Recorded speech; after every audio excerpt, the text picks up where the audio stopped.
What's up, guys? Welcome back to the YouTube channel. I just got over here to the shop. We're at B&K Performance again. We got race car stuff to do today. We got some big racing coming up this weekend. There's two races. Friday night, we got a back of the track race at Thunder Valley. We're going to try to hit that as long as I can get off of work early. So we got to get the car ready for the back of the track stuff. Last time we were at the track, we were at Virginia. And so it's the front of the track. Track was very fast. So we got some changes to make. We got to add some weight to the car. We got to get it set up for the back of the track. Now, a couple of things I normally do when I go to the back of the track, I usually put the other struts on it so that I've got more travel and it comes up a little bit faster. But the problem is I've got another race on Sunday. It's the reschedule of the reschedule for King of Rico's small tire. So that is planning this weekend. So hopefully we're able to get that in. So if I put those struts on it, then I'm gonna have to take those struts right back off Saturday and put the struts on it now. So I'm gonna try to just put enough weight in the back of the car, and hopefully with the power, we can make it manage to get on out there. Now we will be leaving from the concrete launch pad, or maybe it's asphalt. It's asphalt or concrete, the launch pad, but it's pretty decent for about 40 or 50 feet.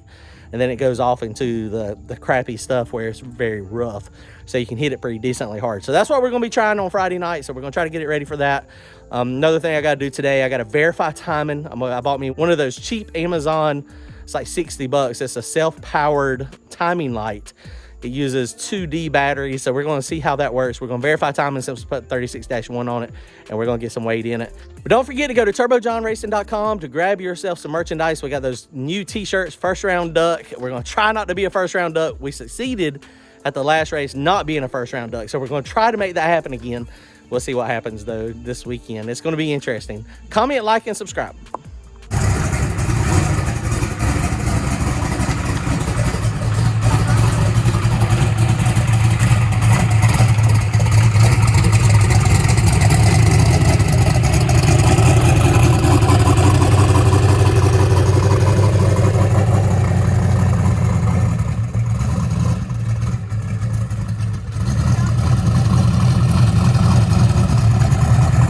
Guys, so here we are. The only thing we got to do is check the time, and this is a cheap Amazon timing light I got. It just basically takes 2D batteries, and so that's the only thing I see kind of as a negative.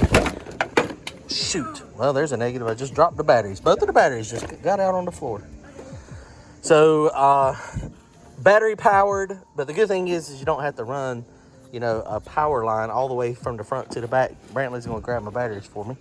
Brantley, how you like your Good. You didn't even let me finish. Junior Dragster. He's about to die over there. He's about to die to ride it. It won't be long. He'll be out there kicking butt with us. But so we're going to try this self-powered timing light. The more expensive ones on like Summit and Jegs, they seem to, there's the other one up there. They seem to be more expensive. They're probably better built. This one is probably designed for like a, put it the other way.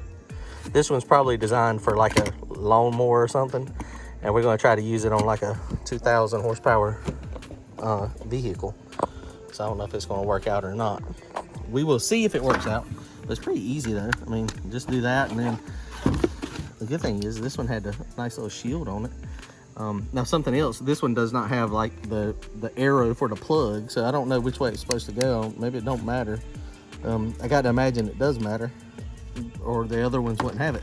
But basically just press that button and the light comes on. So we're gonna crank it up and let's do it. Let's see if this thing works properly, and we'll see if we can get the timing. Let me show you how to do it in the computer. Okay, so small block Chevrolet number 1 is over here. Now something that might be a problem is these new MSD plug wires. They are labeled, which is good. So number 1 is over here. But those things are thick. I hadn't really thought about that. Hopefully this picks it up. We'll see. All right, so we got the back wheels up off the ground. And we're gonna crank this thing up real fast, and I'm gonna just make sure the timing light is working first. And so once we verify the timing light is working, then we'll show you on the computer how to actually set this up. Okay, hit the starter.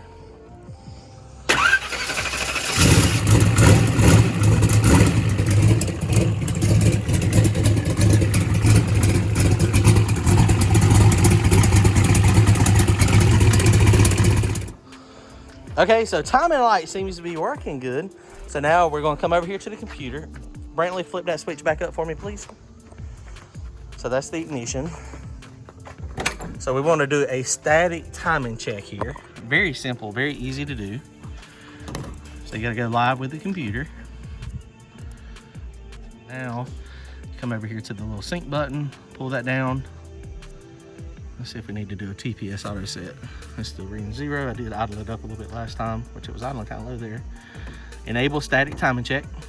So we're gonna crank it up, and then we're gonna put it on 30 degrees. And so once it gets cranked up, I'll hit that set button, and then we will verify. Okay, so the first thing we gotta do is I can't really see 30. I should have marked that earlier.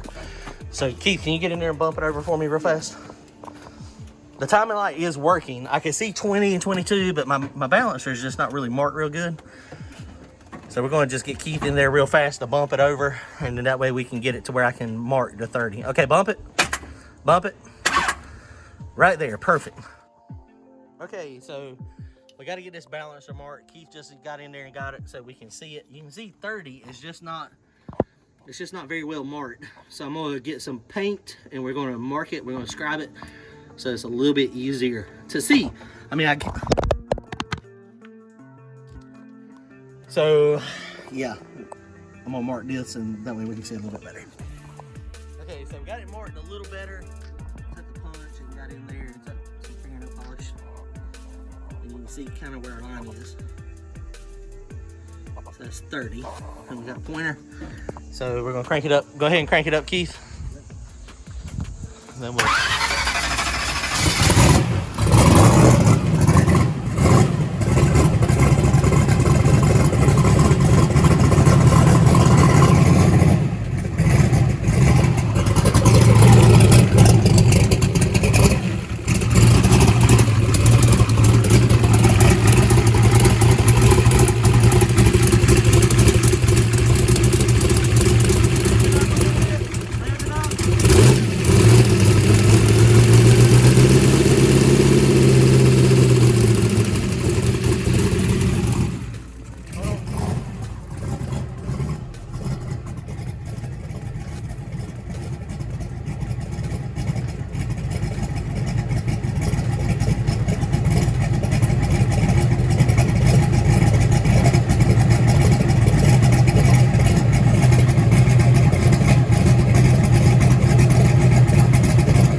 All right, shut it off.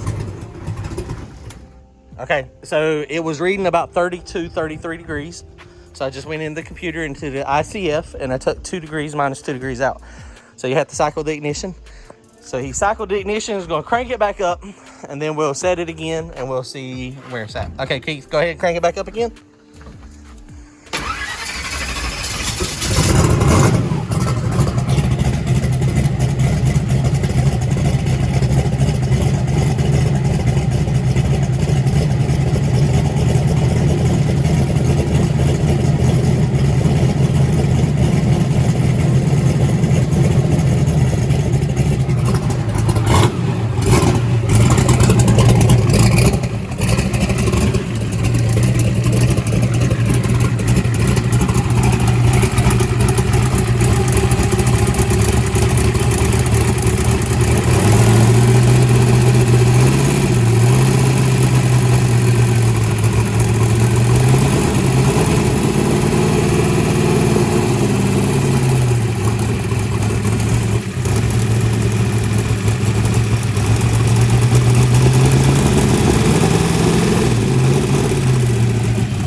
Okay, so you can see that one is pretty close now. It is just a tad over 30.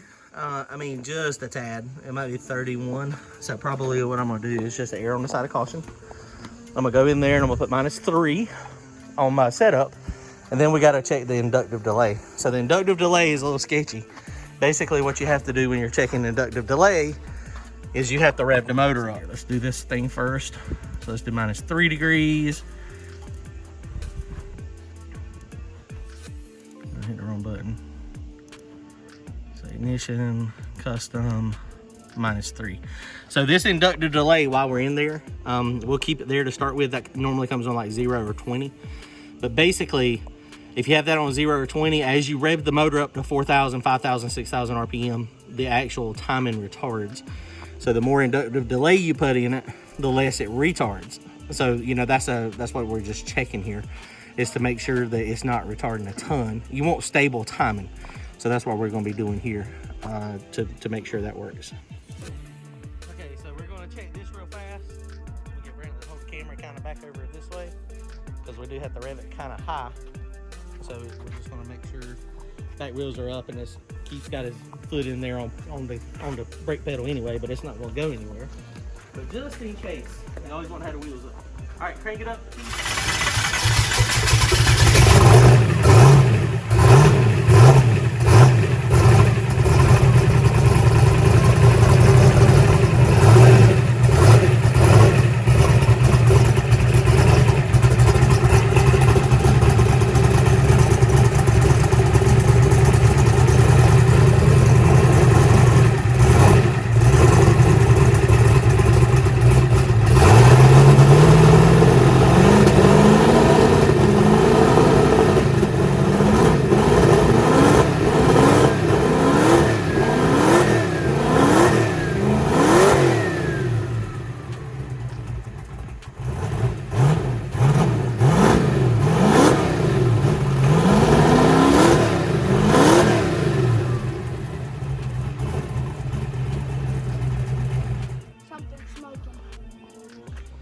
All right, guys, well, y'all couldn't see that. Well, that forced induction turbo is hard, but that dual ball bearing turbo just spins forever. It's running a little rough, and it's running a little rich. And the reason why is because the fuel pressure. I idled it up a little bit, and this thing has very low fuel pressure. I mean, that's an old used pump, so it doesn't have 80 pounds of pressure when it's idling. So the more RPM you give it, the worse it runs. And it seems like I might have a little bit of issue with my transmission circuit. It needs a little bit of fuel. So I'm gonna add a little bit of that. But you know, there again, I'm not a tuner. I'm a wide open throttle. As long as it does a burnout, and it'll go down the track full throttle. That's all I care about. Yep. Ain't it? That's what's funny is, I mean, all the middle stuff, revving up, cooling the pits, that don't matter to me. Did you see how high it was revving, Keith? Do what? Where's your jack? I ain't got no tach. There ain't no gauges in there. Look, it's that's right. Keith's like, I can see. It never turned the light on. That light ain't even hooked up. I need to take that out of there too. I was just messing with you. That was probably 5,000 RPM a couple times. Yeah. It's sketchy with your head down there in the holding your head over the headers, and yeah, that's a little sketchy. There was a couple times I revved it pretty high, and so it did not advance or retard. So that 80 is exactly where it needed to be. So so that's it. So that's all we got to do for the inductive delay, for the timing. That is working. That little timing light's pretty cool. I mean, it seems to be working pretty good. We'll see how it works out in the long run. This is not approved weight mounting. We got to open the trunk. We got to get a bunch of weight in it. And then I've got some extra weight I'm also going to put in it. I just bought some lead. So we're going to do that, get that put in there. And then hopefully we'll be ready to go this weekend. Right, so that is it for tonight. We did get a little bit of extra weight in the car. Another 100 pounds back in the back. We got to do some work on that. All right, guys, we are done for the night. So hopefully that helps. So we're getting closer, ready to race this weekend. Comment, like, and subscribe. See y'all soon later.